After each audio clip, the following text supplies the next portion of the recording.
Hi, Core. Hi, Dee. Thanks for being here. If you could do me a favor and please help share this around for a few minutes. I can't hear. If you want to come and say very quick help, hello, and then I need to not see you again. Come and say a quick hello, kiss, hug. You can say hi to. Hi. This is Andrew, or as we like to call him, Squeaky. So there's Valerie and there's Lori. Now, no silly faces, please. Core, so you can say hello. Hi. Okay. Kathy, my friend Kathy is now watching. Oh, hi, Kathy. All right, so go. Kiss, hug, goodbye. I thought I could have a time on your iPad. Gotta talk to mommy. Oh, no, I have to use it. I have to use it the whole time. Talk to mommy. I have to use this the whole time. I have my notes on this. All of my notes are on this. Go. I'll see you later. Sherry, I need... I don't know. It's gonna be a good hour. I'll see you later. I'll talk to you later. All right. Thanks. All right. So do me a favor. I'd really appreciate just taking a couple of minutes to share this around to people that you feel need to learn this, and then let's get started. I'm just going to share it to 2 different places, and then I'm going to get started. So thanks for your patience.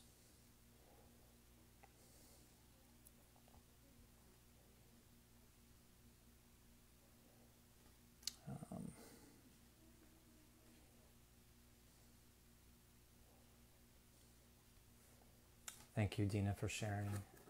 Yeah, he's sort of cute. Thanks, Valerie.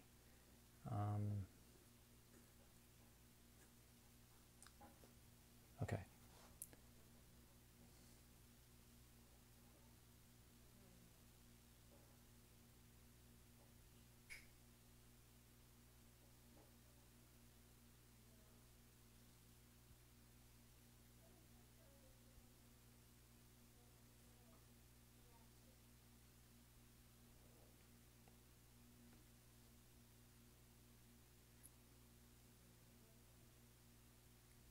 All right, I shared it to one place. Now I'm going to share it to one more, and then I will get started.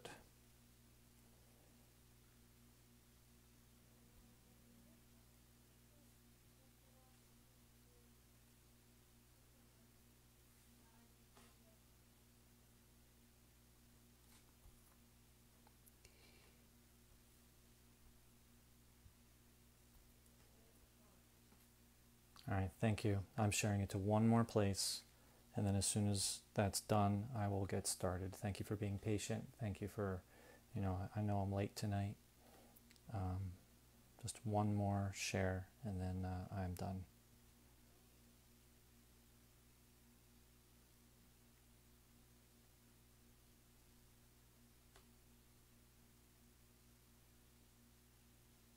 September 1st, 7th. Ugh. Here we go. Okay.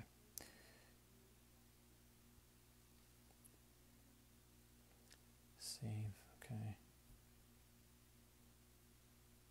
All right, just about ready. Thanks for your patience.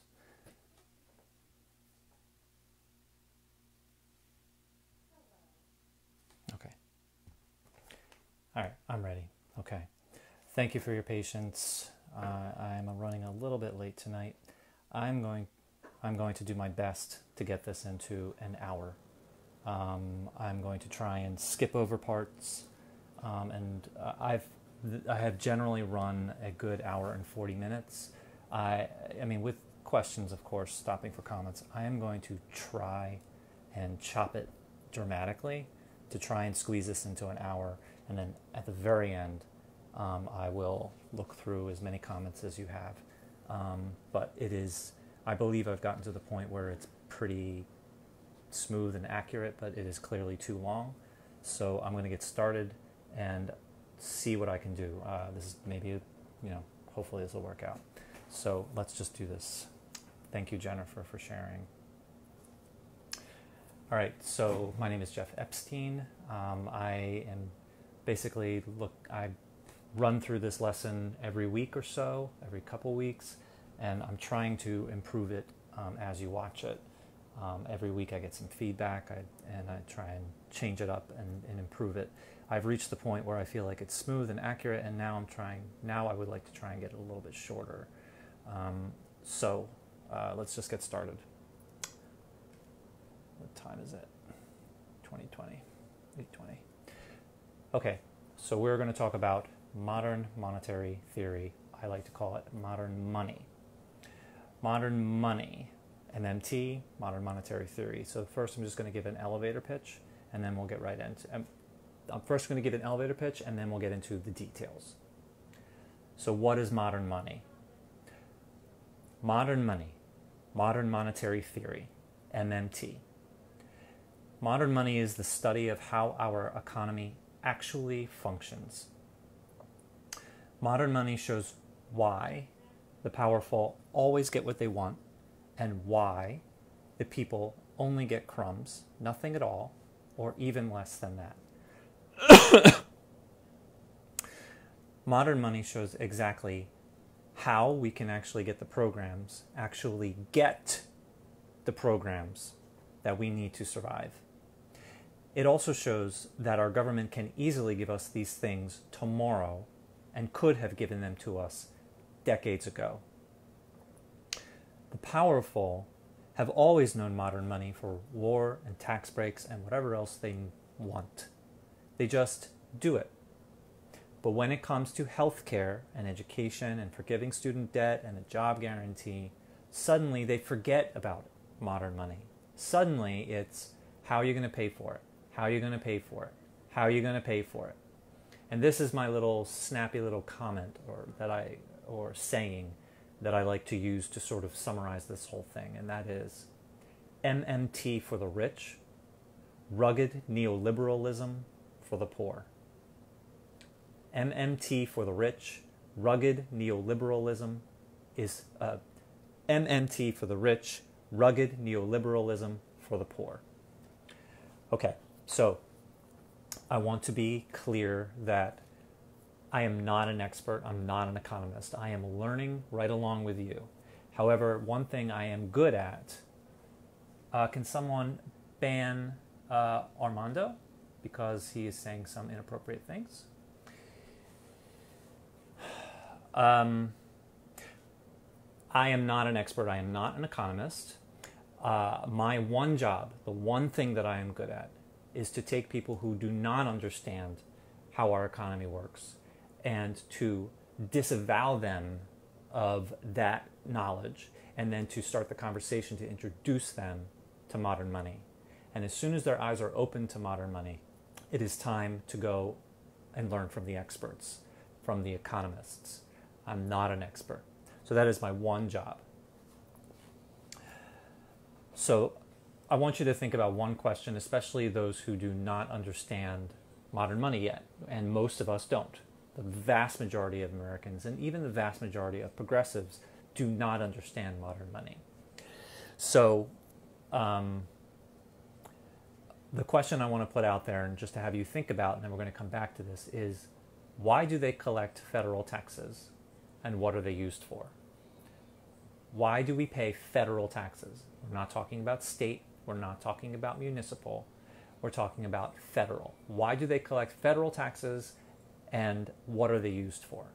And I will tell you that most often the comments that I get, the responses that I get, are that they give us health care, they pay for the military, they are the reason that we have taxes, are the reason that we have Social Security. Taxes pay for the salary of FBI employees and all federal employees and judges and so on. So that's the answer that I normally get. So let's set that aside and let's go on. We'll come back to that. So where does money come from? And we're not talking about physical money. I mean, we are. That this is part of it. Physical money, bills and coins are very important, but they are a very small part of the picture. So we're going to leave that aside. Armando is incredibly distracting, and I'm pretty sure inappropriate. But I leave that up to other real progressive people. Please look. So we're going to set aside physical money, coins and bills. They're very important, but it is a very small part. So we're only talking about electronic money, which is in bank accounts and credit and checking accounts and so on. Electronic money, money in computers. So money comes from our paychecks, from people who buy our merchandise, from our Patreons or our patrons who contribute to us, our contributors. And then where does it come from? From the company. The company gets it from their customers. The customers get it from their paychecks and or their benefits or whatever it is, on and on and on and on. And ultimately the answer is that it comes from the Federal Reserve. The Federal Reserve creates the money, and then it dispenses it to the state reserves, dispenses it to the bank accounts, and then to the companies in order to implement some law. And then it goes to paychecks to people and so on. So the answer is money comes from the Federal Reserve. The Federal Reserve does not do it unless the only way that the federal government creates money is when they are told to do so by the Treasury. The United States Treasury tells the Federal Reserve to create the money. The Treasury is told to do that by a law that is signed by the President. And that law was created by the Congress. So the United States Congress is the ultimate answer. The Congress writes a bill, write a number into a bill, literally write $1.4 trillion for year one, $1.3 trillion for year two, $500 million for year three, so on. Then that bill is signed into law by the president, and when the president signs it, that money is born, that money is created, that money exists because the Congress wants it to exist. And it is very similar to a child drawing a $1 trillion bill onto a piece of construction paper. And it is very similar to ticking up the numbers on a scoreboard. The money exists because we want it to exist. It's that simple. So again, money is born when Congress writes a number into a bill and it is signed into law. So the federal government, the United States Congress, according to the Constitution, Article 1, Section 8, the United States Congress is the monopoly currency issuer. They are the only ones in the world who are allowed to create the United States dollar. They are allowed to create as much as they want, whenever they want, for whatever they want. And they're the only ones in the world that are allowed to do it. So, if they can create the money like this, well, let me set that aside. So there's the federal government, which is the monopoly currency issuer. They're the only people in the world, the only entity in the world that is allowed to create the United States dollar. They can create as much as they want, whenever they want, for whatever they want. Everybody else, me and you, our families, our companies, our cities, our municipalities, our states, and even China and Russia, everyone else who uses the United States dollar is a currency user. We use the dollar. We are not allowed to create the dollar. Excuse me. So, we are not allowed to create the dollar. We could certainly try, but we will go to federal prison for counterfeiting. So you and I, and companies and families and all the way up to China and Russia and so on, you and I, in order to spend money, we must get it from somewhere else. We require income. We must get income before we can spend. That is true for every currency user. Every single currency user must get the money from somewhere or someone else before they are able to spend it, or invest it, or save it, or so on. This is not true with the federal government. The federal government, if you can create the money as much as you want, for whatever you want, whenever you want, it does not make sense to say that they require, that the Congress requires income. It doesn't make sense. You can create the money as much as you want and so on, and you're the only one in the world that's allowed to do it, then it does not make sense to say that you need income. The Congress does not need income from anyone or anything. They don't need income from China. They don't need to borrow from China. Why would you need to borrow? If you're the only one that's allowed to create it, you can create it whenever you want, as much as you want. What would it make sense? How would it make sense to borrow it from China? They're not allowed to create it. They got it from you. So the federal government does not need to borrow from anyone or anything, and it doesn't need income from anyone or anything, including taxpayers. We'll get back to that. So for the federal government, that is the only place in the world where for the United States dollar, that creating money is exactly the same as spending money. So the word create and the word spend for the federal government only, for the monopoly currency issuer, equal exactly the same thing. So when the federal government creates money, that is the same thing as saying that the federal government spends money into the economy. Okay? So let's go back to the question. The answer that I normally get for why do we pay federal taxes and what are they used for, the answer most often is basically that it pays for stuff. And that's pretty much all we're ever told. So why would you believe anything else? But now, knowing that the Congress can create its own money as much as it wants, whenever it wants, for whatever it wants, and it's the only one in the world that's allowed to do it, they don't need income. They don't need any income. So clearly, federal taxes, while very, very important, which we'll get into soon, do not pay for anything. They don't pay for anything. They don't pay for the military. They don't pay for Social Security. They don't pay for the salaries of FBI employees. They don't pay for Medicare. They don't pay for any federal program or employee.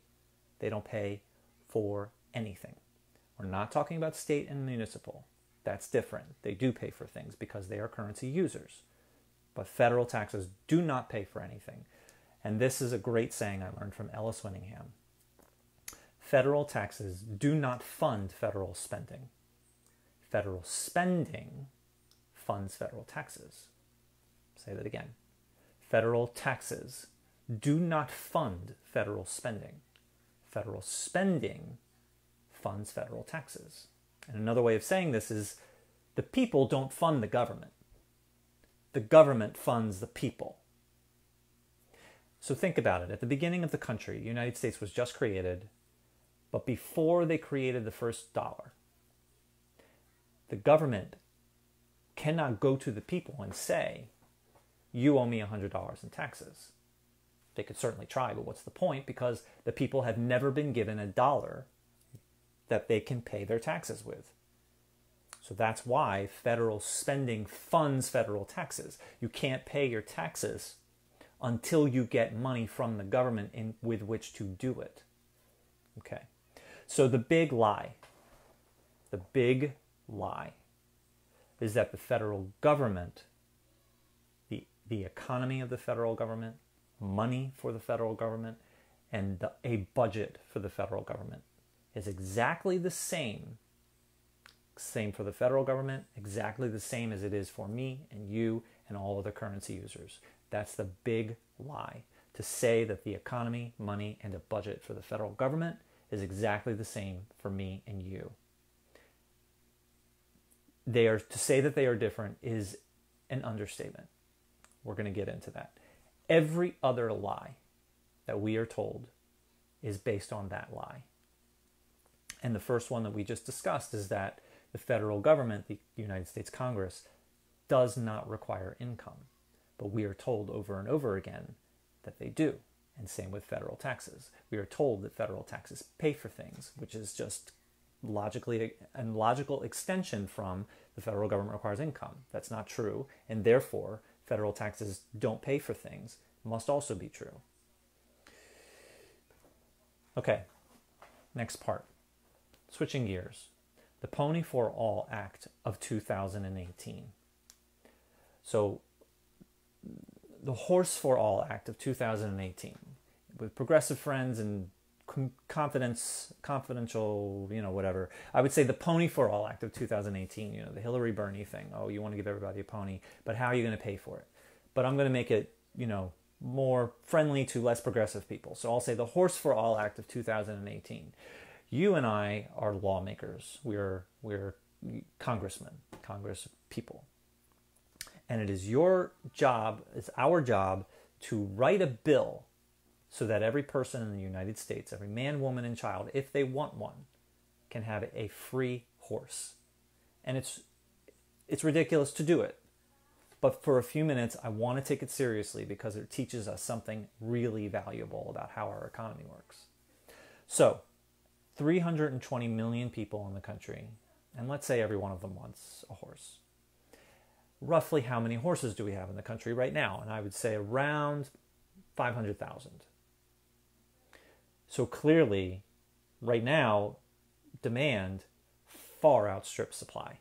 It's just simply not possible. And if we dared try, it would be, it just wouldn't work. And a lot of people would be upset.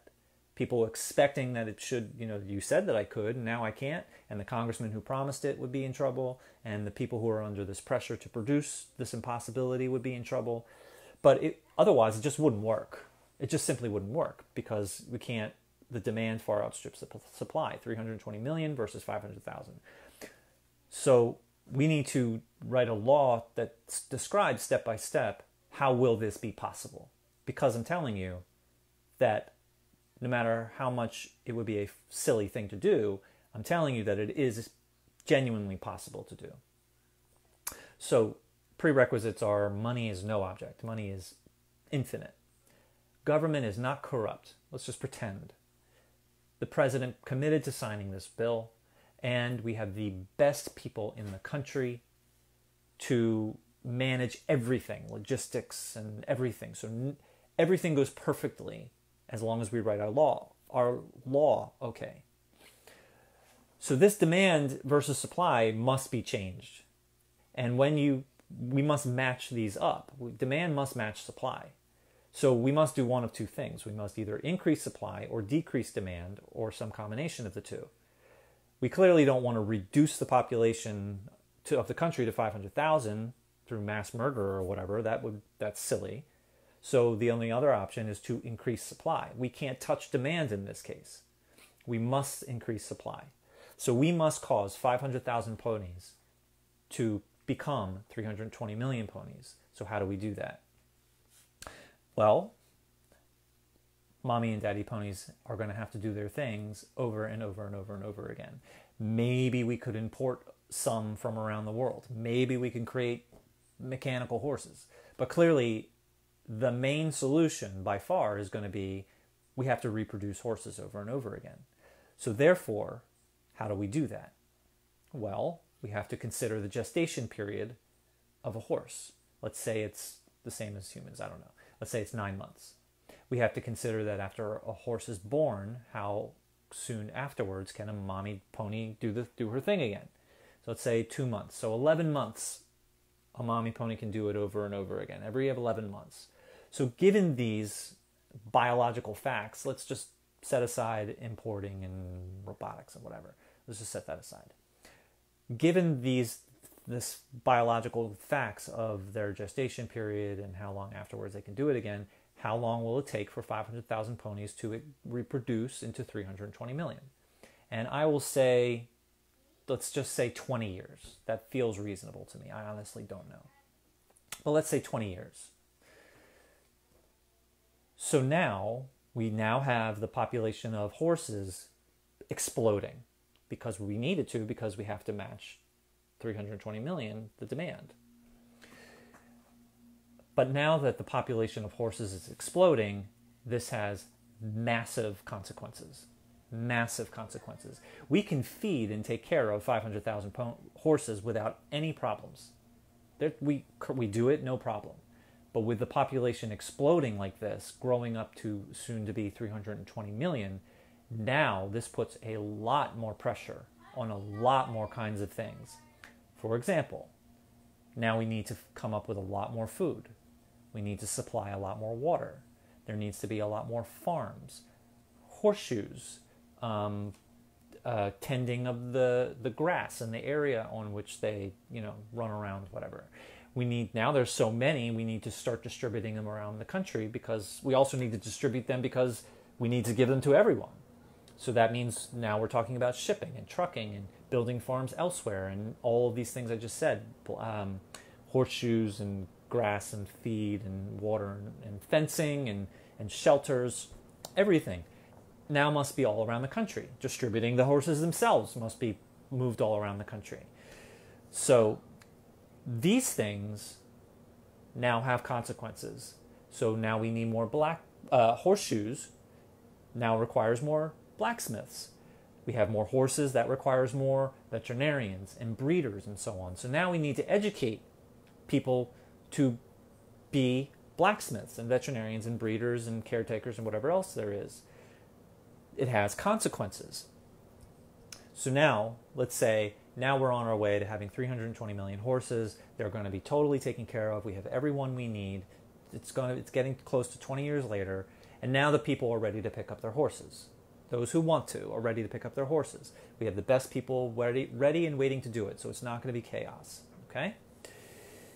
So the people can't just go and pick up their horse. They need to be trained. They have no idea how to take care of a horse. Their houses need to be prepared to take care of a horse. So all of these things that I just said of horseshoes and feed and fencing and shelters and food and water and so on, and services of veterinarians and blacksmiths and breeders and so on, all of those things are now necessary on a micro scale for every single American, every single household. So the final element is, with 320 million horses, now disposal is now an important consideration. When a horse dies, we have to consider disposal and potential replacement, whatever we decide that to be. So that is how we implement the Horse for All Act of 2018. That is the entire life cycle from birth to death of how we give everybody in the country a horse, of how we write this law and do the logistics of how it happens step by step. And if you notice, none of these things included money. None of them. None of these steps included money. Because it takes so much. It takes a certain amount to do all of these things. You know, there's very little leeway that we can decide of what's fair, or maybe pay a little more, pay a little less. But in general, all of these things take a certain amount of money to do.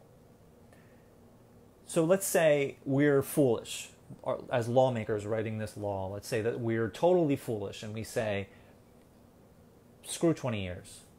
We're going to do it in 5 years. We're writing into the law. If you don't make this happen, you will go to jail, or we'll shoot you in the head. Whatever ridiculous thing that we want to say. This will happen in 5 years, and I'll tell you what. We will throw $10 trillion at it. You will do this because it's the law that you must do this. What will happen? What will happen? And the answer is that originally I thought that the answer was that it would cause chaos. It would cause, the price of horses to skyrocket in a black market and all of these things. And to some extent that's true. But $10 trillion flooding the economy would not cause chaos, because if we write the law reasonably and say that this money must be used to implement this law, they can't just spend it on movies and soda, that it must be used to implement this law, because the biological process of a horse, the gestation period of a horse is 9 months and then the 11 months to start over again. No amount of money can change a biological process. No amount of money changes the gestation period of a horse. Not just because we wrote it in a law that it's going to happen in 5 years doesn't change the gestation period of a horse. Doesn't change how quickly we can create all these farms and all these supplies and trucking and shipping, all these so on. Doesn't change how fast. Money doesn't change how fast we can educate people to become veterinarians, millions of new veterinarians and blacksmiths and so on. Doesn't change how fast we can train the people. So no amount of money can change real resources. People can't cheat real resources. Real resources do not compromise, do not change because you want them to, because you threw money at it, because you wrote a law that says it has to happen. Real resources are out of human control.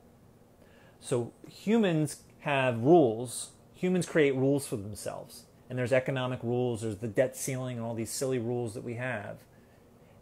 But humans don't follow rules. They just don't. Humans don't follow rules when it really, really counts. Humans don't follow rules. So no amount of rules, no matter how good they are, no matter how many they are, no amount of rules stops the fact that humans don't follow rules. So the limiting factor of spending money into the economy is not economic and it's not rules, it's real resources. Real resources are the limitation that is outside of human control that forces the government to spend money in a responsible manner. Our productive capacity, our capacity to produce, is what is the limitation put on our government that forces them to spend money responsibly. Okay. So I went a little all over the place with the final point there, but I hope that that was clear. The only thing that matters to the federal government is real resources. Raw materials, labor, technology, and time. Real resources are raw materials, labor, technology, and time. We can't do this in less than 20 years. I don't care how much money you throw at it. We can't do it in 5 years. We have to do it in 20 years. It cannot be done in a shorter time period because of our real resources. There is no economic reason. No, scratch that. Scratch that.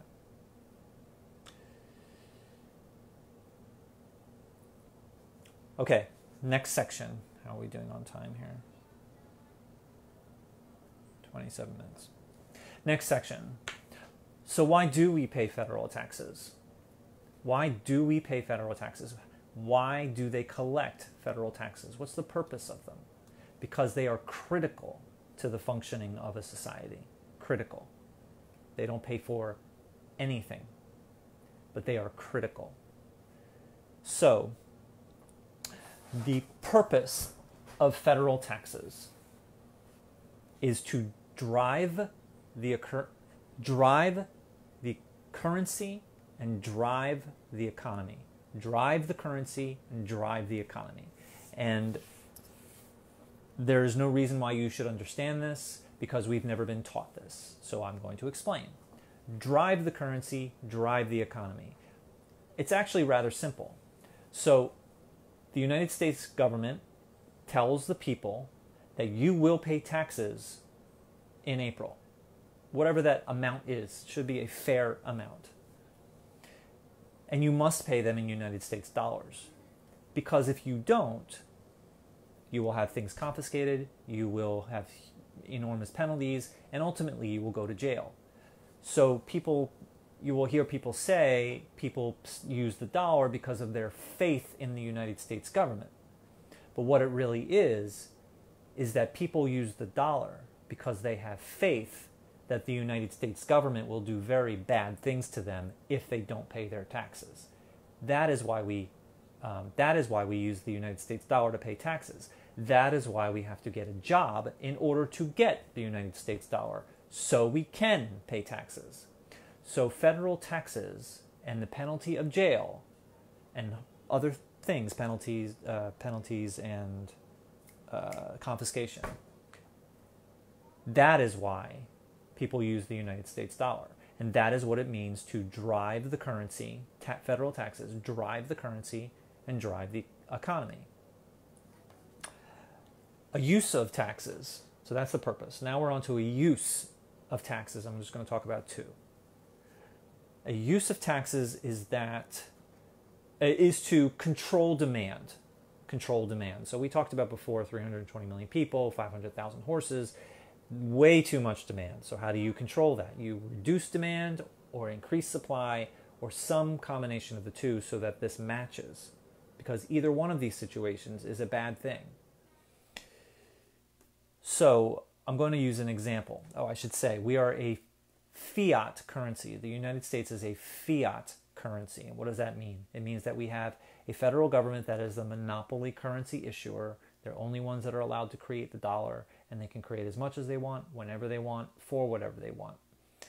And our money is not backed by gold or anything physical, but is not backed by gold. So in August of 1971, President Nixon took us off the gold standard along with a lot of other countries. So other fiat currencies are Canada, New Zealand, Australia, Japan, England, and a more modern one is the European Union, although it has some different stuff in it. But generally speaking, that is also a fiat currency. So none of these economies are based on gold. They're based on the faith that the government will do bad things to you if you don't pay your taxes. So controlling demand. Federal taxes are used to control demand. So back in the Depression, the end of the Depression, all the way through the end of World War II, the United States, just the United States, went off of the gold standard. We went back on it after the war. So we were off of the gold standard, and all of the resources used by car companies that were producing new cars, iron, steel, rubber, cloth, all of these resources stopped going into new cars and instead went into the war effort, ships and planes and tanks and artillery. No new cars were produced during World War II. None.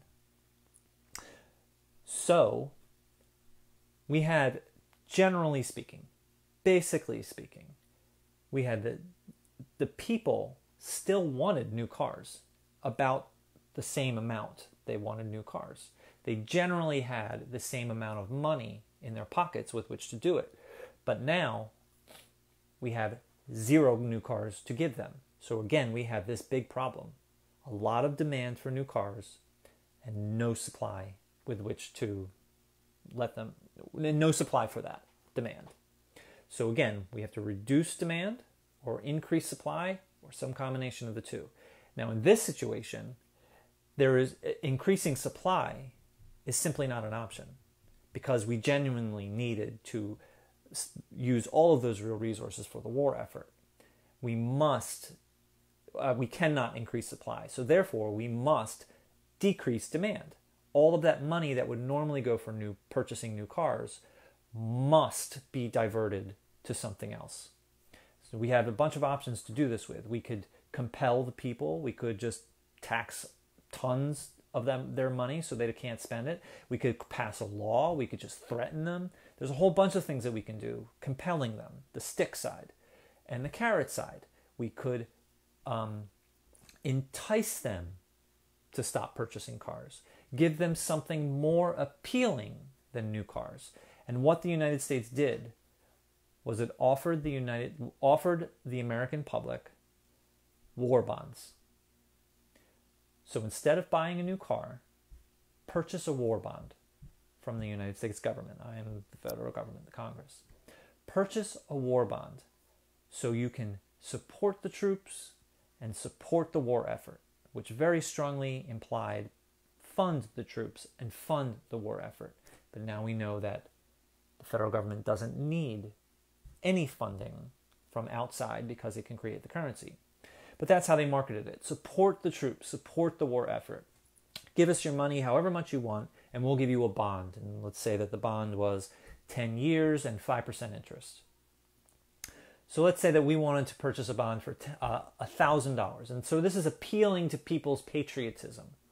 Instead of buying a car, buy a bond. Support the troops. And it worked.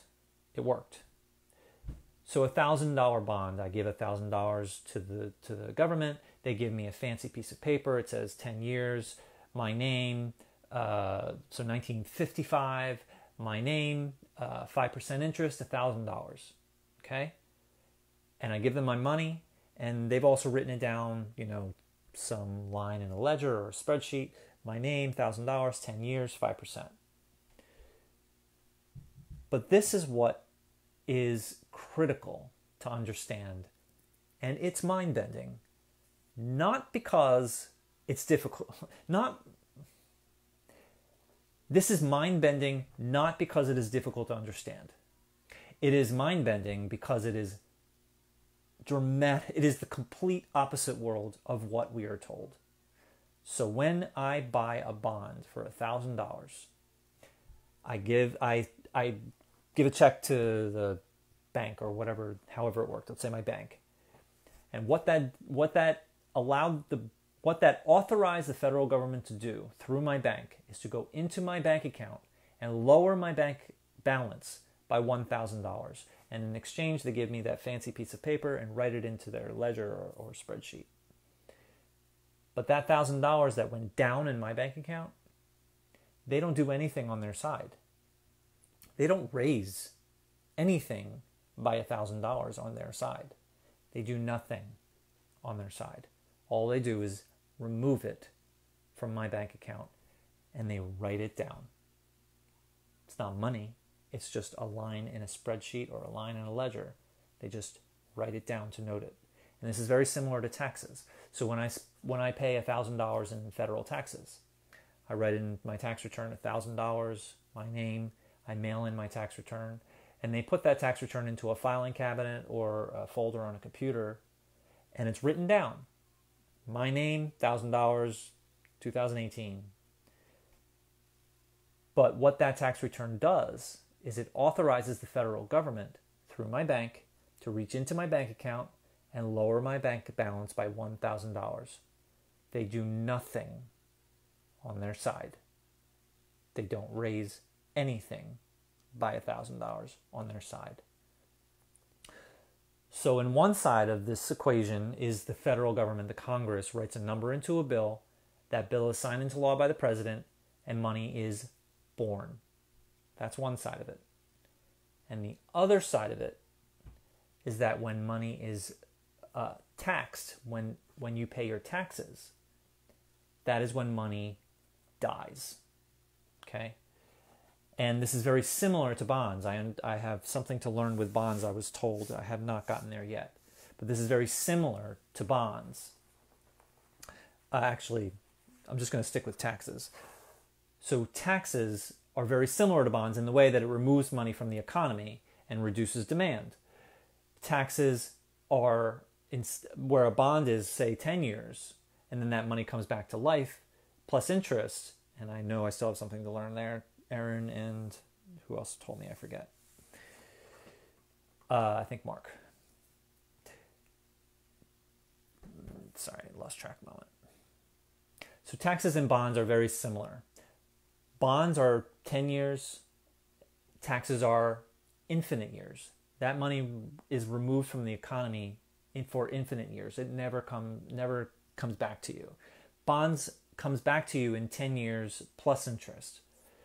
So, on the other side of money being born is taxes when money dies. And if you think about it, money has to die.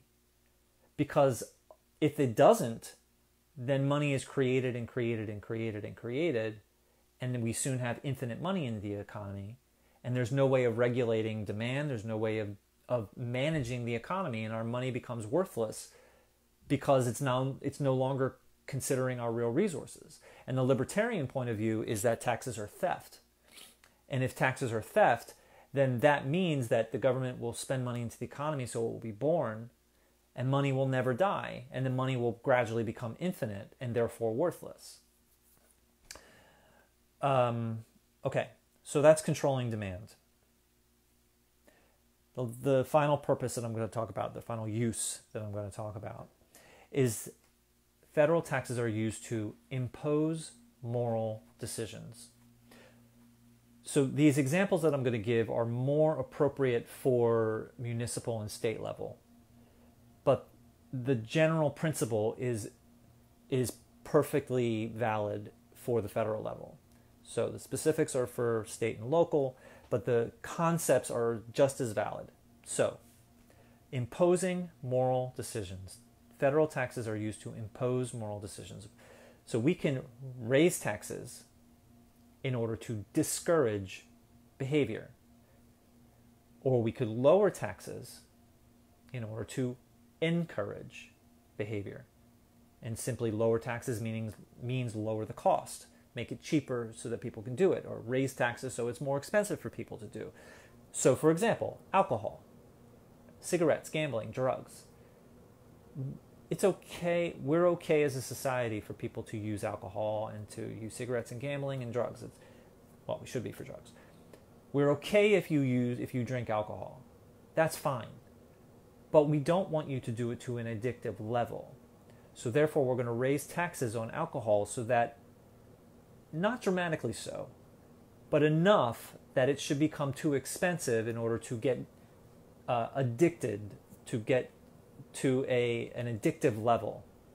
Because when it gets to an addictive level, for the entire country, that means it's putting macroeconomic pressure on our healthcare system. The federal government doesn't consider individuals all around the country, doesn't consider this individual, I don't want him to get drunk because I don't want him to get sick and infect his family. The government doesn't consider individuals. The government considers the whole, the macroeconomic effect. But if we do the right thing at a macroeconomic level, that generally helps people, the individual. But the government only thinks of the whole, the macroeconomic effect. So we can raise taxes some on alcohol and vices, cigarettes, gambling, drugs. We can raise it some so that it doesn't get to an addictive level. But for activities that cause pollution, we could raise it a lot. I would choose to raise it a lot so that it is very expensive, prohibitively expensive to purchase a gas guzzler, that is prohibitively expensive to run a coal plant and cause pollution. And then there's the other side of it. Lower taxes to encourage behavior. So we could lower taxes to encourage gym membership because that would relieve pressure on our healthcare system at a macroeconomic scale. We could lower taxes for activities that reduce pollution. We could lower taxes on solar panels. We could lower taxes on electric cars and so on. So raise taxes to discourage, lower taxes to encourage. And then finally, there is nothing wrong with being rich. We as a society could decide. There's nothing wrong with being rich, and we create a threshold. We decide that $500 million, that's the threshold. That below that is reasonable, enjoy it, we're not going to tax you crazy. But above that, we're going to call this unreasonable now. This threshold of 500 million, if that's whatever we decide, 500 million. Above that, that's unreasonable. And way above that is obscene. So unreasonable to me is when you cannot get more wealthy unless you extract from the wealth of others, extract from the well-being of others. There's sickness, there's suffering, there's death. There's no way for you to get more wealthy unless you hurt someone else in the process. That's when you get over that threshold. And even above that is that you can purchase politicians and therefore create the laws. That's obscene. Clearly, that's the situation that we now have in our country and much of the world. So above that threshold, I want to tax that obscene part dramatically so. Whatever we as a society decide, let's say 70, 90%, whatever that is. Not all of it. Not the part below that threshold. Just the part above it that's obscene. But the important part of this is that we're doing this, we're taxing the wealthy, I believe, as a progressive. MMT, Modern Money, does not say whether we should or shouldn't. But I, as a progressive, say that we absolutely should tax the wealthy above that obscene threshold. Dramatically so, because they're too powerful. And we need to take some of their power away so they stop extracting off of other people, so they stop purchasing our politicians. We do it, we tax the wealthy because it is just and moral and equitable and right. We do not, and not just do not, we cannot tax the wealthy for their money. Not that it just shouldn't be done, but it is not possible. You cannot tax the wealthy in order to get their money. And the same with the military. You cannot reduce the military. I believe as a progressive that we should reduce the military because we are belligerent. because we are the bullies of the world. The military, the purpose of the military is to defend the American people. We use it for way more than that. Well, not we. Someone uses it to extract from other countries. We should reduce the military, in my opinion, but it is impossible to reduce the military in order to get their money, because no federal program requires income, and therefore taxing the rich, federal taxes on the rich, it is impossible to do that in order to get their money. Okay, so now let's go into the scare words: debt, borrowing, debt, deficit, balanced budget, and surplus. I want to show you how these words come directly from the big lie. The big lie is that the federal government, the economy, money, and the budget for the federal government is exactly the same as the budget, money, and the economy for me and you, for currency users. It is dramatically different, and let's show why. So the debt, the national debt. When you and I go to a bank and I need to take out a loan, I say I need $100, they give me $100, I am immediately in debt for $100 plus interest. And if I don't pay it back, the bank will do whatever it takes to get that money back from me. So I have to go to a bank, get a loan, and now I am immediately in debt. There is no equivalent for the federal government. The Federal Reserve is at the command of Congress. There is no bank that the federal government goes to ask for money as income or borrowing. They create the currency. Why would they need to do that? They can create as much as they want, whenever they want, for whatever they want, and they're the only ones in the world that are allowed to do it. So what bank does the federal government go to? Doesn't make sense. There is no bank above the Congress. The Federal Reserve is at the command of Congress. So to say that the federal government, the monopoly currency issuer, is in debt makes no sense. It makes no sense to say that a monopoly currency issuer who can create the currency as much as they want, whenever they want, how can that entity be in debt? That makes no sense to say.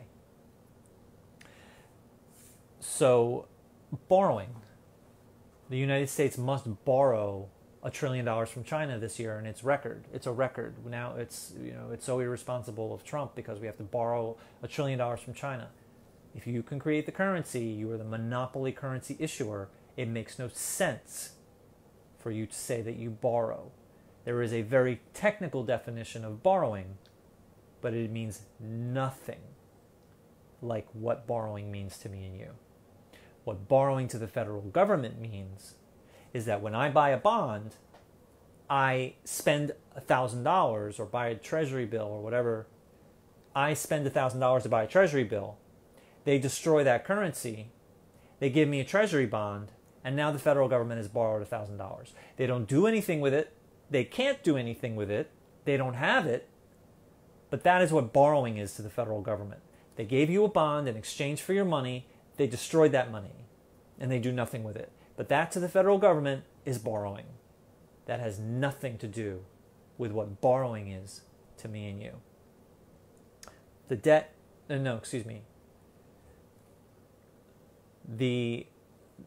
the technical definition of the debt. The technical definition of the debt is all of the money that has been spent into the economy since our country began that has not yet been taxed back. All of the money that has been spent into the economy by the federal government that has not yet been taxed back. That's the technical definition. That's what it technically means. Now I'm going to say a simpler way of understanding this. The national debt is the sum total of every single American citizens plus China, Russia, all currency users. Every single American's investments, bank accounts, and wallets. It is our value. It's the value of the American people, the savings of the American people. So to pay off the debt, if we really wanted to pay off the national debt, get it down to zero, by definition, that means we must empty out every American citizen's investments, bank accounts, and wallets. That's the only way. And that's insanity. Clearly, we don't want to do that. And even if we did, who would we pay it to? Who would we pay it to? Deficit, balanced budget, and surplus. So at the beginning of the week, I figure out what my family needs: gas, food, kids, everything. And I budget $100. At the end of the week, I spent exactly $100. I was exactly on budget. I was fiscally responsible, probably a little bit lucky. Okay? Surplus. I budgeted at the beginning of the week, I budgeted $100. At the end of the week, I only had to spend $85. I had 15 left over. I could do something special for my family. I could save it, whatever. I was even more fiscally responsible. I budgeted even better. I was probably a little bit more lucky. A deficit. I, as a currency user, as a person, an American citizen, I budgeted $100 at the beginning of the week. At the end of the week, unfortunately, I had to spend $120. I went over budget. I had to use a credit card. I had to take out a loan. I had to dip into my savings. I was fiscally irresponsible and probably unlucky, but I was fiscally irresponsible. So that's what a balanced budget, surplus, and deficit means to me and you as currency users. And now let's go to opposite world for the federal government. But keep in mind that all we ever hear from our news, our politicians, our academia, and our so-called experts is that the deficit is irresponsible, fiscally irresponsible. Balanced budget is fiscally responsible, and a surplus is even more fiscally responsible. But this is what's critical. The purpose of a government. The purpose of a government is to compel the people to use its real resources at its disposal for the benefit of society. And the United States dollar is the incentive that the people get to do so. And the taxes is what makes them need or care about the United States dollar. The purpose of a federal government is to compel the people to use the real resources at its disposal for the benefit of society, and money is the incentive that they get for doing so. They get to keep most of it, hopefully, and some is taxed back. But they get to keep most of it so they can save and invest and have it in their wallets and survive, buy stuff. So a balanced budget for the federal government. They spend $1 billion into the economy, let's say $100 into the economy, so that the people do things for the benefit of society as determined by the laws that they write. So they spend $100 into the economy, they give $100 to the American people, and then in April, they tax $100 back, 100% back. That is a balanced budget. So how much do the American people have in their pockets from this year? And the answer is zero. They have nothing left. They pay everything back in taxes. So they have no value from this year, from the federal government. So they can't spend, they can't invest, they can't save, they can't do anything they need because they have no money to do it.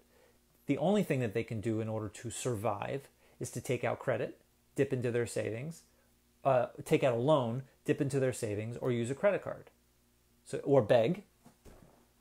So the American people are forced to, the only way to survive is to reduce their value and increase the risks, their economic risks, of taking out loans and so on.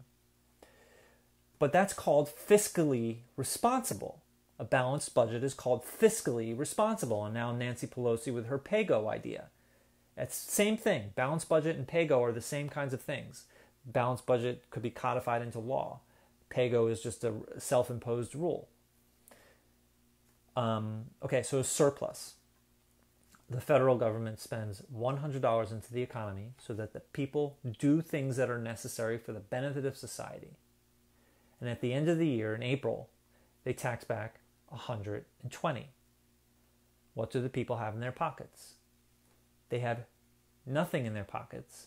And in fact, the only way that they can pay taxes is to dip into their savings, to take out a credit card, or to take out a loan, or to beg.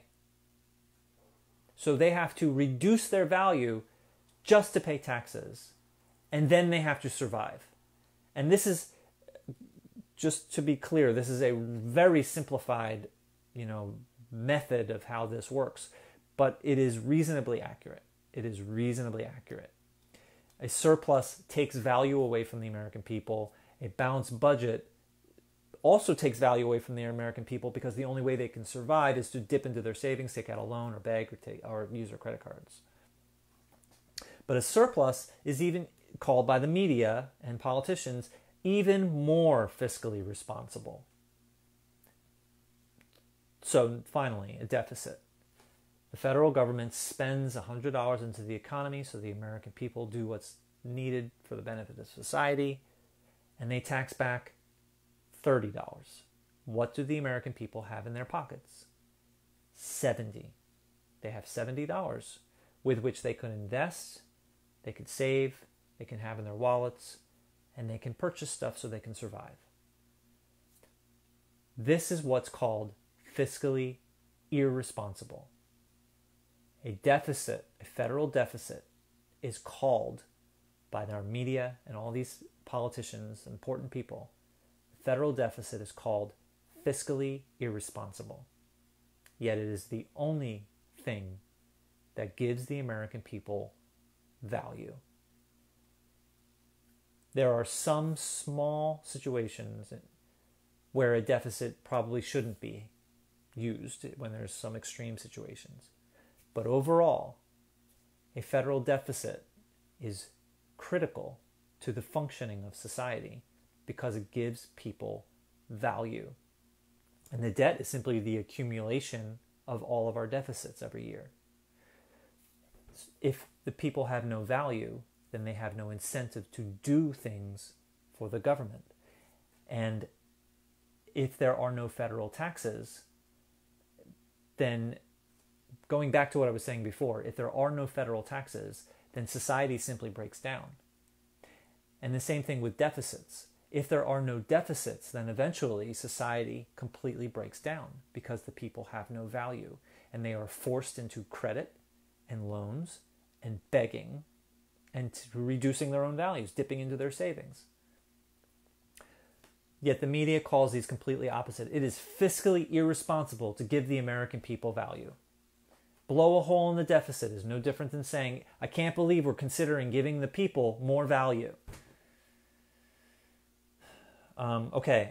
Let's see, what time is it?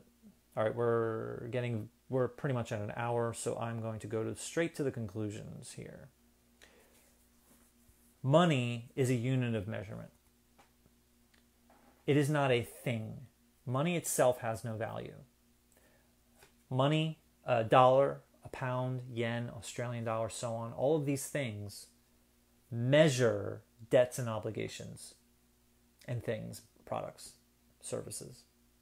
A quart, a gallon, a milliliter, these things all measure the volume of a liquid. Pound, kilogram, ton, they measure weight and mass. Inches, centimeters, miles, kilometers, they measure distance, length.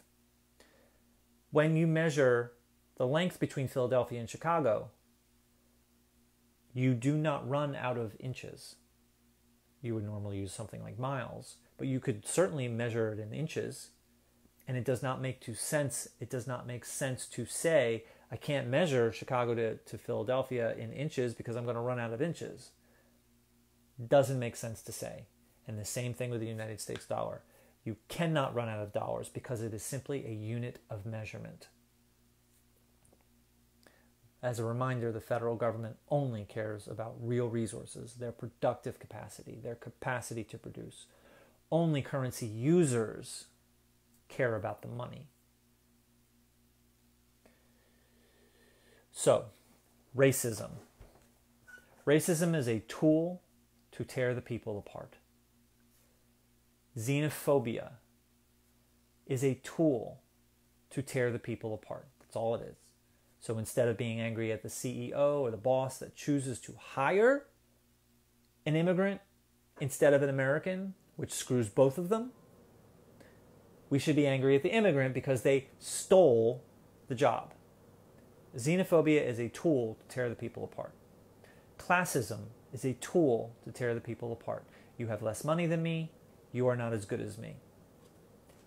Economic ignorance is a tool to tear the people apart. The economic ignorance, the economic misinformation that we have been taught our entire lives is the perfect storm of information that causes the people to fight each other. So progressives want big programs: healthcare, free college, forgiving student debt, minimum wage. These are big programs, and we don't just want it for ourselves. We want it for everybody because we care about everybody. And then there's a whole population that is terrified of their taxes going up. They are terrified of raised taxes because they are convinced that they will go bankrupt, their family will go bankrupt, their company will go bankrupt, the whole country will go bankrupt. And so they look at us and our big programs and they say, oh, I like healthcare, I like college, I like education, that's all good stuff. But if you get those things, then that means that my taxes are going to go up. And therefore, I am completely against it. I stand against it out of principle because you will not cause my taxes to go up. Even though federal taxes do not fund federal spending. They don't need to go up. And yet we fight. Progressives fight a whole population of people who are afraid of their taxes going up. We fight over an economically inaccurate thing. We fight over it. We have to raise our taxes. We don't want it going to the military, but we want it going to healthcare and college and so on. Please raise my taxes so we can have healthcare. So that's not correct, but you hear many Democrats saying that. And we fight those people who don't want their taxes to go up, and none of it even makes any difference. Our taxes don't need to go up. So why are we even discussing this? But we're not just discussing it, we're fighting over it. And we spend most of our time fighting over this instead of just fighting for the programs that we need to survive and demanding them. Forgiving student debt. What real resources are used to forgive student debt? None. Directly speaking, it does not take a single real resource to forgive student debt. We could do it tomorrow. There are secondary effects that might affect real resources because now those people don't have to pay $1,000 a month or $100 a month, and now they have more income, they have more money with which to purchase goods and services, so that somewhat impacts real resources. But directly speaking, forgiving student debt requires no resources at all. There is no reason why taxes should go up for anybody to pay for any of these federal programs because federal taxes do not fund federal spending. So why are we discussing this, let alone fighting over it? Same with the wealthy. We must tax the rich so they pay their fair share. Bernie Sanders. We must tax the rich so they can pay their fair share so we can have infrastructure, so we can have health care. Taxing the rich for their money is not only something we shouldn't do, it is not possible to do. We must reduce the military because just imagine what we could use that money for in a more just society. You can't reduce the military in order to get their money. So when we say, we need to tax the wealthy so we can get their money so we can have health care, then this whole population of people tell us, how dare you penalize success? Who do you think creates the jobs anyway? When we say, we need to reduce the military so we can fix Flint's pipes, then there's a whole population of people that say, how dare you jeopardize our national security? How dare you take things away from our troops? They need everything they can get, to stay safe, keep our country safe. We're arguing over things that make no sense because, yes, we absolutely should reduce the military, in my opinion, as a progressive, because we're belligerent, because it's the right thing to do, because it's just and moral. But we can't reduce the military to get their money. So therefore, we don't need that as a prerequisite to get our big programs, which we need to survive. Healthcare. Yes, we must tax the rich because it's the right thing to do because they're too powerful. But taxing the rich because we need their money makes no economic sense. And yet we fight over this. We fight over these things. Everybody fights everybody. So a reminder of the big lie. The economy, money, and the budget of the federal government is the same exact thing as the money and the budget and money, a budget, and the economy for me and you. These two things could not be more different. Yet everybody tells us that they're exactly the same because they want us to feel the same anxieties when we dare ask for health care or free college or forgiving student debt. They can turn to us and say, oh, but the debt, oh, that's scary, oh, but borrowing, oh, but the deficit, oh, but all these things. How are you going to pay for it? They want us to feel that anxiety. When the reality is that they could give us all of these things tomorrow with little to no economic consequence, without having to raise anybody's taxes.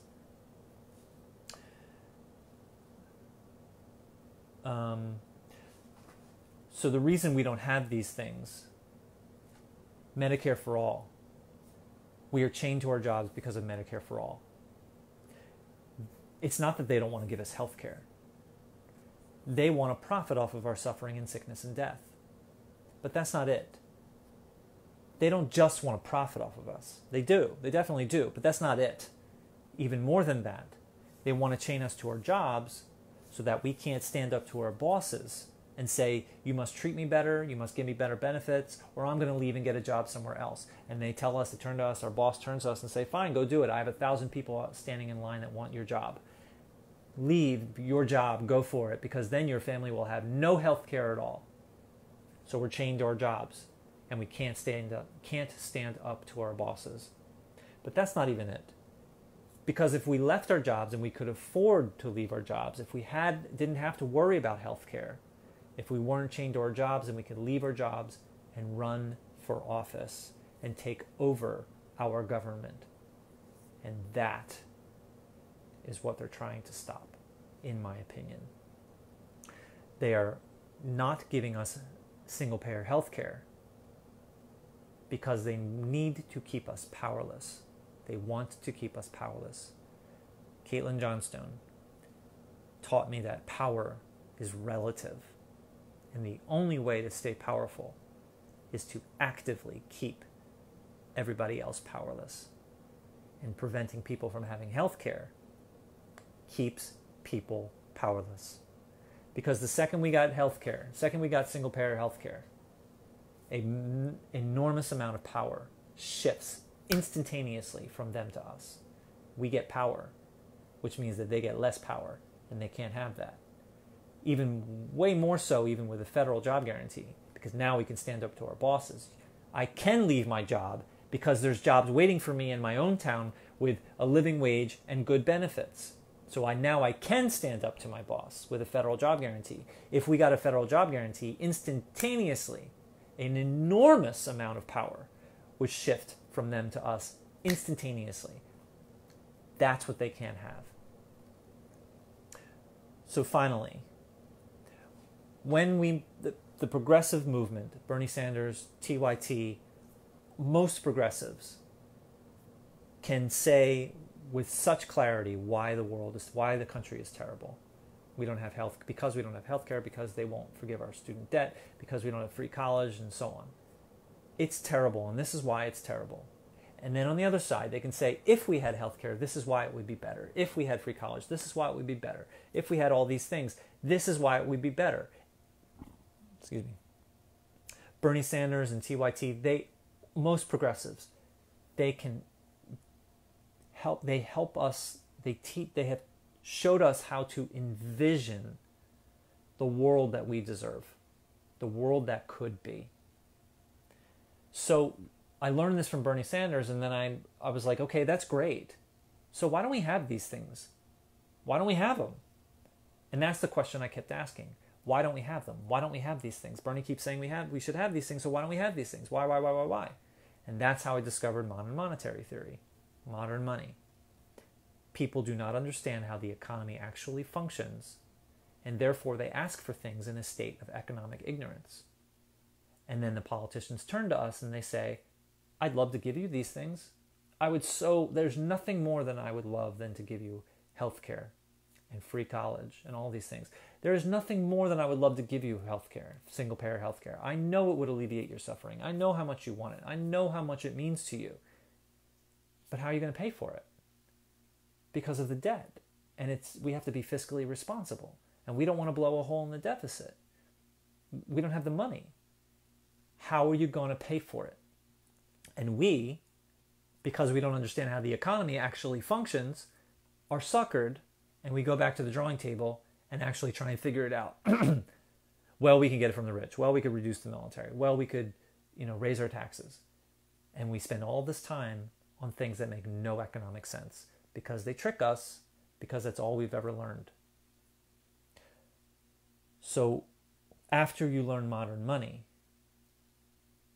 you stop being tricked. You stop spending time on things that make no economic sense. You stop fighting with people over issues that make no economic sense. And you organize and you march on Congress. And then you say, I demand single-payer health care, and we demand it tomorrow. And then they turn to us, our federal politicians turn to us and they say, oh, I'd love to, blah, blah, blah, but how are you going to pay for it? And this is the only answer this is the technical answer. You pay for it because you want to pay for it as long as you have the real resources to do it. That's how you pay for it. That's the technical answer. But this is the answer that I believe that we should be saying. They turn to us and they say, how are you going to pay for it? I'd love to give it to you, but how are you going to pay for it? This is the answer that I think we should be saying.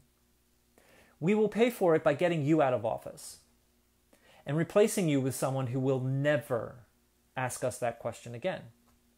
And the only thing that new person will do is do whatever it takes to make this happen. And until that day, 100% of our energy will be spent making your life a living hell until you either get out of office or you make it happen. That's the answer.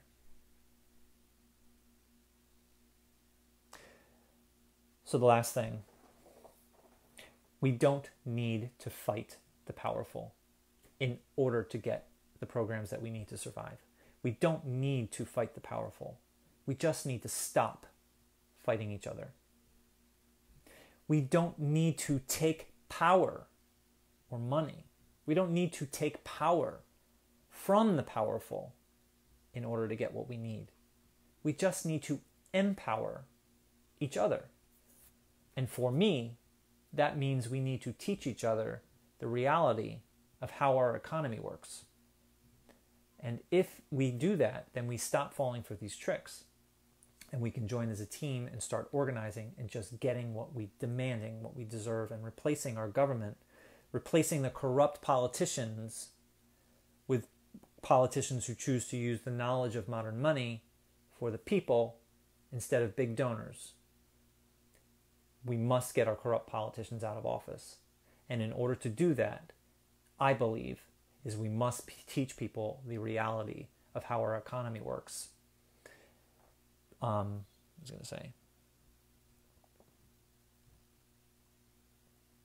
must teach people the reality of how our economy works. I was going to say something else, I forget. So that's pretty much it. So I'm going to now take a look at your comments and let's see what we can do. How long did I go for? 1 hour and 14 minutes. Instead of 1 hour and 40 minutes. Go me. Let's look at this.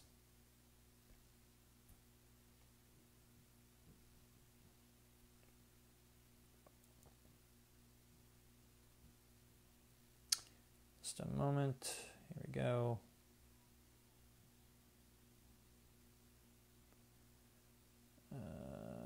Tagged. Approved. Mentioned. Here we go. Okay. So for those of you who do live streams, the only way to see all comments is to click. Well, I tag Citizens Media TV in the live stream, and then I see the notification of Real Progressives tag Citizens Media TV in this video. That is the only notification out of all the other notifications that I get related to that video. That is the only one where it shows me all comments. The only one. So that's the trick I learned. Because all of the other ones, like viewing the video and so on, I can only see like the last 15 or 20 comments. So, okay. Ooh, and now it's not showing to me. Right when I said it, it looks like it's not going to work. Blech. Let's see. Maybe. Looks okay. Let's see. All right, looks like they're out of order, but let's see. Anything good here? First of all, thank you for watching. Thank you for listening to that whole thing. I know it was long, but as those of you who have watched this repeatedly over the past few months, that was a lot shorter than it was before. A little bit crazy, a few points and some sort of experimenting. But I hope that felt well-rounded. You'll give me feedback, I hope, and I'll do better next time. Okay.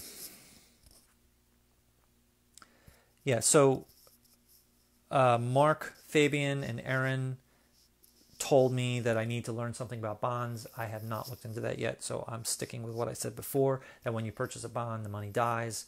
I was told that it doesn't. I have not done what you said, so forgive me with that. Okay,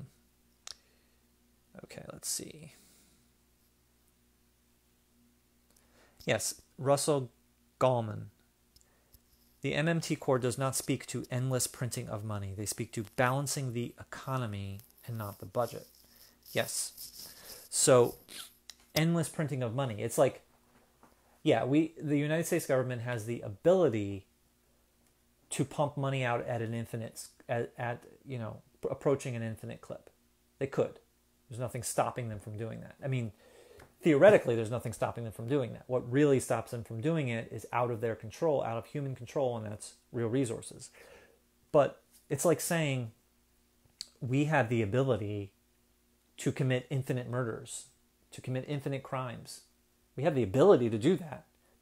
We have the ability to play video games for the rest of our lives and never go to the bathroom or eat or sleep again. We have the ability to do that. But there are very real restrictions and things out of our control, such as biological needs for sleep and eating and going to the bathroom, that stop us from actually doing that.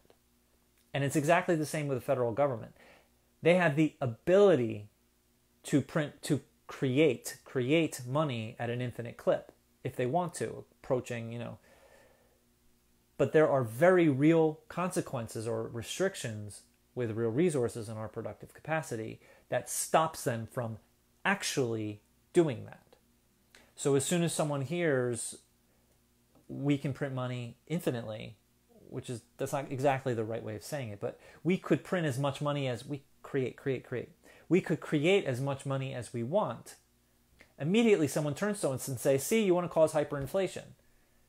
No, that has nothing to do with it. The ability to do something has nothing to do with the reality of it actually happening. Yeah, printing versus creating. Printing really implies physical, and that is a very small part, and is strongly discouraged to use the term printing money. We should use the term creating money. And in fact, physical money, as I understand it, is not created until after the money is already created. So they create $1 trillion, and the Federal Reserve creates the $1 trillion electronically, and then only at a later time a bank will say, we have $1 billion in our bank account, we need $50,000 in 20s, please. And only later then the bank will say to the Federal Reserve or whoever, please give us that much money in 20s, here's, just credit our account and then send us bills. So the physical stuff happens after the money is created, as I understand it. Yes, thank you, Rob, for banning some seems to be obvious, I don't know, people saying unrelated stuff.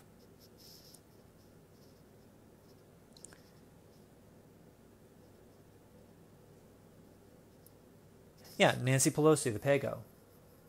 She's not doing it because it helps us.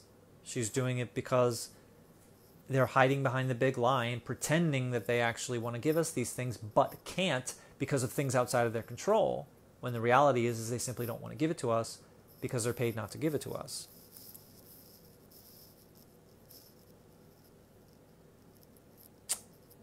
Yes.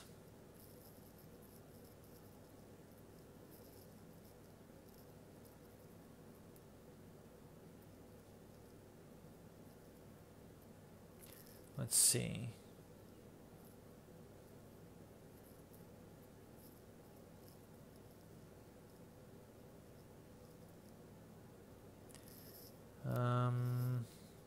MMT is not political.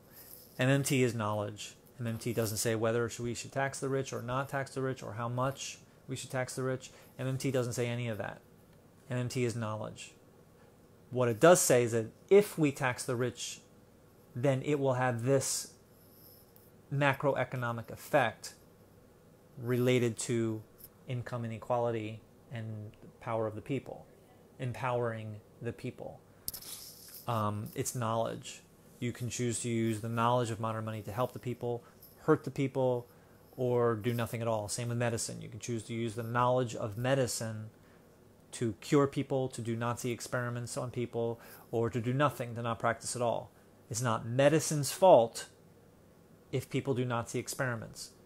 You should not avoid the subject of medicine because you're upset that some people conduct Nazi experiments. You should not say, I don't want to learn modern money because our politicians use that knowledge to screw us.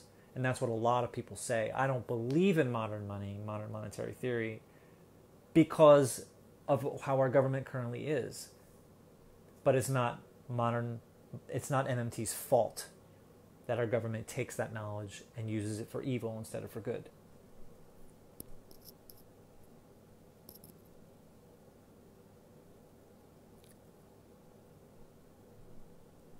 Thank you, Kathy, for the kind words. Very nice of you. Sandy. Hi, Sandy. Thank you, Virginia. Yeah, I chopped a whole lot off tonight. I'm very happy about that. It needs to be... I struggled because I was sort of improving of what to cut off, but hopefully this was okay. Why is it always the first argument? Virginia Kotz. I have never heard an MMT proponent recommend endlessly printing money, endlessly creating money. Why is it always the first argument against it? Because it's so easy. Because you say we could create as much money as we want, and they equate that with, oh, well, that means by definition that they're going to create too much money. And the ability to do something has nothing to do with the actuality of it happening and the restrictions that are out there, out of our control, that regulate that. National suicide? I wonder what you're talking about, Russell. National suicide. Oh, probably like the balanced budget.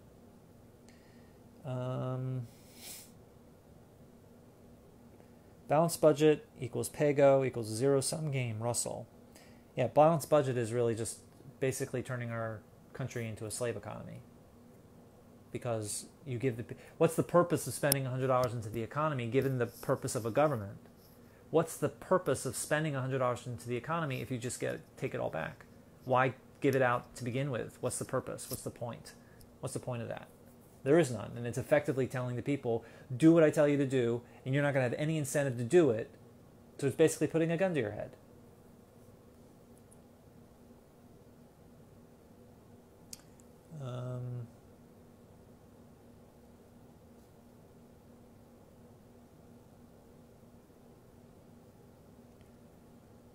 Okay. Bitcoin, Rob Baxter, Bitcoin is a commodity, not a currency, because you can only pay your taxes in dollars, not Bitcoins. You must translate or exchange Bitcoins for dollars before you can pay your taxes, because the United States government forces you to pay your taxes in the United States dollar, or there will be severe penalties.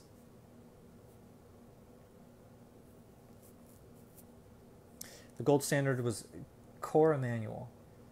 The gold standard was a strong deterrent. The gold standard was a strong deterrent to creating too much money, but with a fiat currency, our only limitation is our resources and not a finite stockpile of gold. The gold standard is a strong deterrent to creating too much money, and it completely takes away all of our flexibility. Because sometimes you should create a little, sometimes you should create a lot. It all depends on real resources. Real resources changes all the time. So to force us within this box of gold standard that we can only create as much money as there's gold, when the ability of our real resources changes all the time, makes it impossible to have flexibility. It is a human-created restriction that makes no economic sense, because our real resources is the only thing that should dictate what we should be spending into the economy. Sometimes it's a little, sometimes it's a lot. But gold standard is basically just the biggest excuse of all to not give the people what they need, because it creates the ultimate restriction. We cannot spend more money than we have gold. The gold standard makes the big lie come true. So all of the lies that they tell us, they can keep telling us it, because in the gold standard, it would no longer be a lie. It would be easier for them to not give us these things if we were on the gold standard.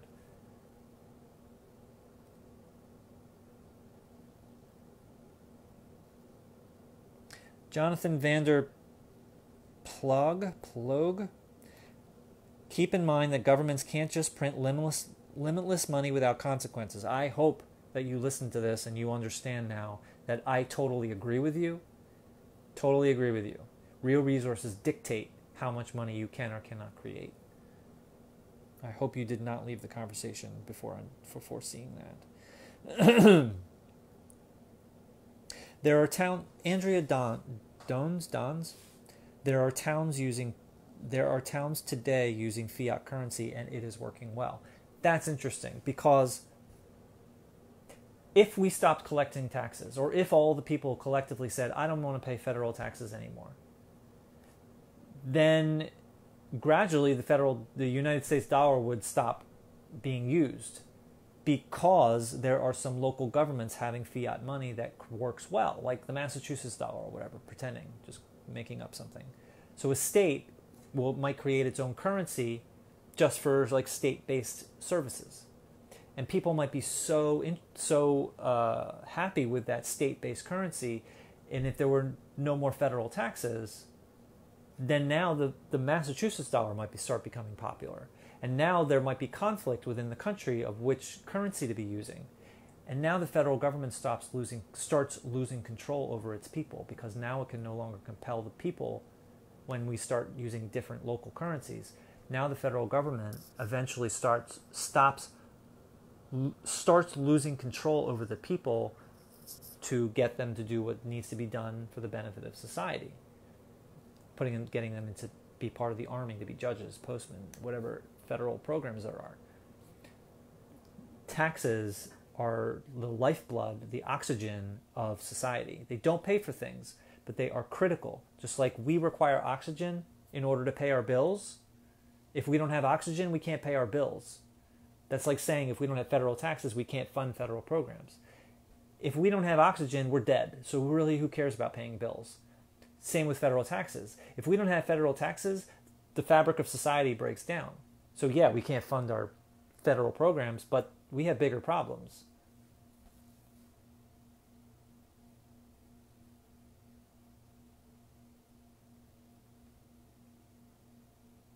Why isn't Bernie talking about this? Jennifer K. I believe it's not because he does not understand MMT. I believe he understands MMT. I believe he does. I believe that he has no clue of how to politically speak to a population that not only does not understand MMT, but thinks it's crazy. That's what I think his problem is. He is making many less mistakes than he did in 2016. He's still saying some stuff, but he's making many less mistakes. He's making a lot less mistakes now than he did then. But I think it is a political difficulty, not an economic difficulty for him. That's my belief.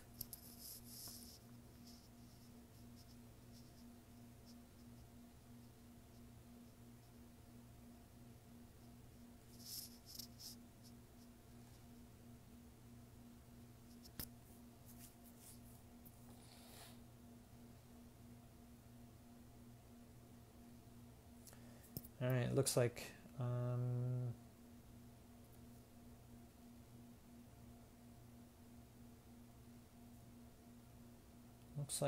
that's pretty good. Doesn't look there's that many more comments. Jennifer K, thank you. You are welcome. Thank you for watching this. And it looks like, I hope the volume was okay. I don't have no controls over it. I mean, I could talk louder, but hopefully it was okay.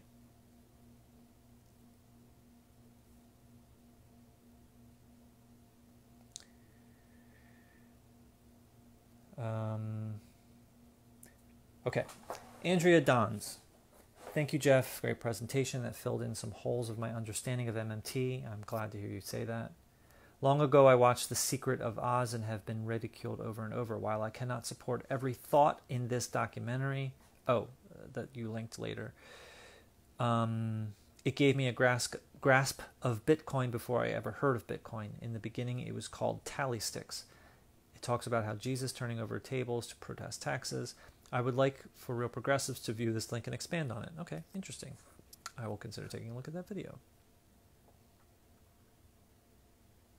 Thank you for getting rid of these people that were doing some pretty strong trolling. Whoa. Whoa, okay. Some pretty nasty stuff that was banned and hidden. Okay. All right, that looks like everything. Thank you very much for everybody being with me. I will do this again hopefully next week.